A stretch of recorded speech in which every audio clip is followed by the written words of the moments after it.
ఛానల్కు స్వాగతం. ఈరోజు మనం పొట్ట దగ్గర కొవ్వు కరగాలంటే ఏం చేయాలో చూద్దాం. ఎంత ప్రయత్నించినా పొట్ట దగ్గర కొవ్వు కరగడం అంత సులువు కాదు. దీనికై అలవాట్లలో ఎన్నో మార్పులు చేసుకోవాలి. ముఖ్యంగా ఆహారపు అలవాట్లకు సంబంధించి ఈ పద్ధతులు పాటించవలసిందే. స్మూతీలు, పండ్ల రసాలు మంచివే అనుకుంటారు చాలామంది. కానీ వీటిలో ఉండే చక్కెరతో క్యాలరీలు ఎక్కువగా పోగుపడతాయి. కాబట్టి దాహం తీర్చుకోవడం కోసం పండ్ల రసాలకు బదులుగా నీళ్లు, కొబ్బరి నీళ్లు, మజ్జిగ, నిమ్మరసం తాగాలి. నచ్చిన పదార్థాలను పూర్తిగా తినడం మానేయక్కర్లేదు. అయితే మితంగా తీసుకోవాలి. పిండి పదార్థాలు శత్రువులు కావు, కాబట్టి వాటిని పూర్తిగా మానేయవలసిన అవసరం లేదు. కానీ తినే ముందు కంచంలో ఎంత అన్నం, ఎన్ని దుంపలు ఉన్నాయో గమనించుకోవాలి.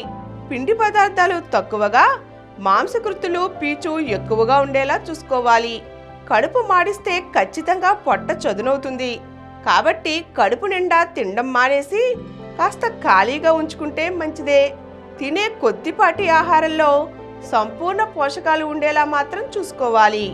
అతిగా, ఆబగా, త్వరగా తినడం వల్ల సరిపడా తిన్నా ఆకలి తీరని భావన కలుగుతుంది.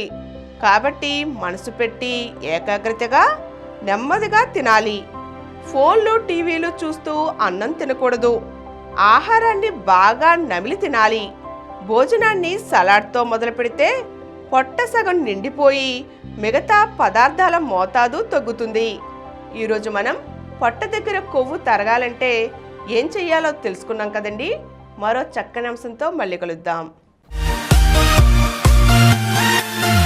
ఈ కార్యక్రమం మీకు ఎంతో నచ్చింది కదా. ఇటువంటి మరిన్ని వీడియోల కోసం అనతి కాలంలోనే 20 కోట్లకు పైగా వ్యూస్ సాధించిన సమరం ఛానల్ సమర్పించు సమరం హెల్త్ ఛానల్కు సబ్స్క్రైబ్ చేయండి, లైక్ చేయండి, మీ ఫ్రెండ్స్కి షేర్ చేయండి.